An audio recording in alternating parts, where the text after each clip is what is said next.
अशोक खरातला पुन्हा 14 दिवसांची पोलीस कोठडी। अवैध सावकारी गुन्ह्यामध्ये खरातला पोलीस कोठडी। खरातला मध्यवर्ती कारागृहाच्या ताब्यात सोपवलं जाणार।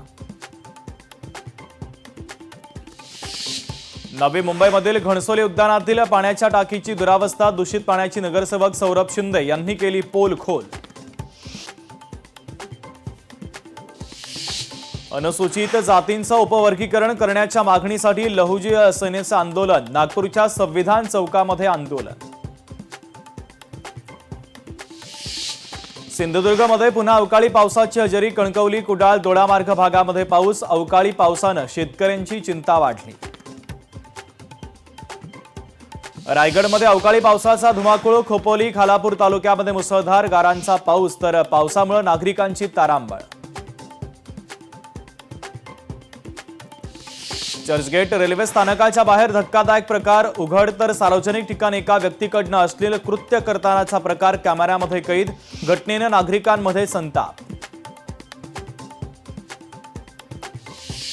नाशिकच्या येवल्यामधील मातुला ठाणे येथे अज्ञातानं लावली कांदा चाळीला आग। आगीमध्ये चाळीसह शेकडो क्विंटल कांदा जळून खाक। पोलिसांकडून आरोपीचा शोध सुरू। मुंबई विमानतळावर कस्टमची मोठी कारवाई। दुबईला जाणाऱ्या प्रवाशाकडून 1 लाख अमेरिकन डॉलर जप्त। जप्त चलनाची भारतीय किंमत तब्बल 93.45 लाख रुपये। लोकमान्य टिळक टर्मिनस स्थानकावर टीसीला मारहाण। टीसीनं फाईन भरा असं सांगितल्यानं प्रवाशानं टीसीलाच केली मारहाण। लातूरमध्ये मानसिक तणावाला कंटाळत तरुणाची आत्महत्या। प्रेम प्रकरणातून उचललं टोकाचं पाऊल। तेजस घोडके असं तरुणाचं नाव।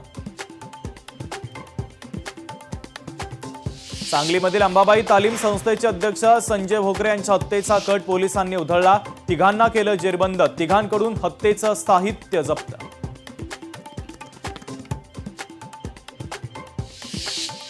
5 मिनिटात 25 बातम्या। लोकशाही मराठी ऐका, पहा, जागरूक रहा।